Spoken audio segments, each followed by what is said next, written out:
ساری دنیا میں انٹرنیٹ کی فیسلٹیز دن بہ دن بہتر ہوتی جا رہی ہیں. جس طرح اسٹار لنک ہے ایلون مسک کا, پوری دنیا میں آپ سیٹلائٹ پہ انٹرنیٹ یوز کریں کہیں بھی ہیں, تو پاکستان میں ایسا ہو سکتا ہے اور ہونا چاہیے, ضرورت تو بہت زیادہ ہے. دیکھیں ٹیکنالوجی کو تو بڑھنا ہی چاہیے, اور اسٹار لنک جو ہے وہ اس کو پورا جو کنیکٹیوٹی ہے اس کو ریولیوشنائز کر رہا ہے. ہم ہمارا کیونکہ ایک سیکیورٹی اسٹیٹ ہے, اس میں ہمیں جو بھی نیشنل سیکیورٹی کی وجہ سے وہ ہمارے لیے بہت بڑی کنسیڈریشن ہوتی ہے, تو اس کی وجہ سے جو ہے ہم اگر ان کو نہیں بھی آنے دیتے تو ہم اپنی اس طرح کی کوئی چیز بنا سکتے ہیں. ہمارے جو اسپیس پروگرامز یا جو بھی اس طرح کی ہماری ہو رہا ہے پاکستان میں, جو کچھ ہو رہا ہے وہ بھی کافی ایڈوانسڈ ہے. وہاں سے ہم اس طرح کے کوئی نہ کوئی پروگرامس کیوں نہیں لانچ کر سکتے. اگر اس طرح کا کوئی پروگرام ہوتا ہے یا مطلب کوئی بھی انٹرنیٹ ہوتا ہے جو سیٹلائٹ انٹرنیٹ ہے, تو وہ پھر کہیں بھی یوز ہو سکتا ہے, یعنی آپ جتنے مرضی بیسمنٹ میں ہوں, جس طرح پلین میں ہم یوز کر رہے ہوتے ہیں وہی سیٹلائٹ انٹرنیٹ ہی ہوتا ہے. پلین میں سیٹلائٹ انٹرنیٹ ہی ہوتا ہے, تو وہ پلین میں یوز ہو سکتا ہے کیونکہ ہم جو ہے وہ ایک سیٹلائٹ کے قریب ہوتے ہیں. بیسمنٹ کا جو ہے وہ ایک اوبیسلی ایک اور اس کی اگین پینیٹریشن, جیسے آپ نے جو آپ کی جو وائی فائی بھی ہوتا ہے, جب اس میں بہت زیادہ بیچ میں لیئرز آ جاتی ہیں تو وائی فائی افیکٹ ہوتا ہے. ایون واٹر جو ہے اس سے ریفریکٹ ہوتا ہے, ہیومن بینگز ہے 70% واٹر, تو اس سے اس سے بھی اس کے سگنلز میں ایشو آ سکتا ہے.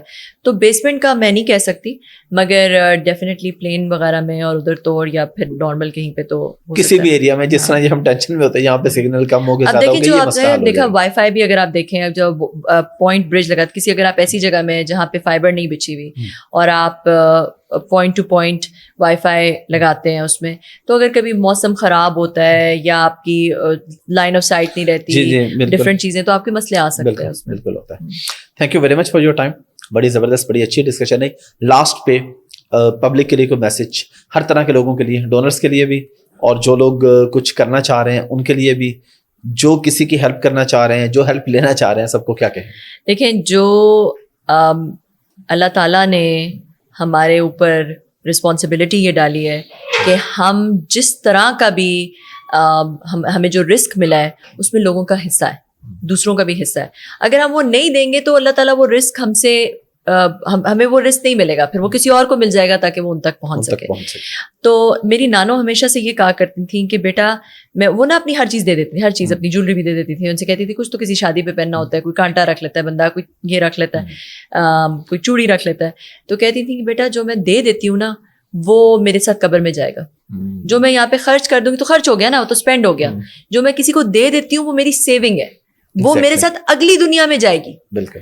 تو یہ ایک فلسفی ہے, یہ ایک تھنکنگ ہے کہ انسان جو دیتا ہے وہ کہیں. اور پھر اللہ میں غیرت بہت ہے, جب آپ اللہ کو دیتے ہیں, اللہ کی راہ میں دیتے ہیں, اللہ اس کو ملٹیپلائی کر کے مینی ٹائمز اوور ملٹیپلائی کر کے آپ کو واپس ملتا ہے. تو اس لیے دینے میں, اب دیکھیں ہمارے معاشی حالات خراب ہیں اور لوگ جو ہے وہ ہم نے دیکھا جیسے جیسے اکنامک حالات زیادہ خراب ہوتے ہیں, چیریٹی لوگوں کی کم ہو جاتی ہے. میرے خیال میں بڑھنی چاہیے, کیونکہ یہ تو اللہ کا وعدہ ہے کہ جو آپ دیں گے وہ ملٹیپلائی کر کے آپ کو واپس کرے گا. تو صرف واپس آپ کو مال کے اس میں نہیں آئے گا, آپ کو وہ برکتوں میں, آپ کو بلا کو ٹالنے میں, بلائیں ٹلنے میں, پھر صدقہ جاریہ جو آپ کے, جب آپ مر جائیں گے, آپ کے اعمال ختم ہو جائیں گے, آپ کے پاس آنا بند ہو جائیں گے, اس وقت بھی جو آپ نے ایسے صدقے کیے ہوئے ہوں گے جو کہ لوگوں کو تب بھی آپ کے مرنے کے بعد بینیفٹ دے رہے ہوں گے, وہ آپ تک آتا رہے گا. تو یہ اس لیے میرا یہی میسج ہے کہ اس کو مت روکیں, اپنا ہاتھ مت روکیں, جتنا دے سکتے ہیں, جہاں دے سکتے, جتنی آپ کی استطاعت ہے اتنا دے. Thank you very much.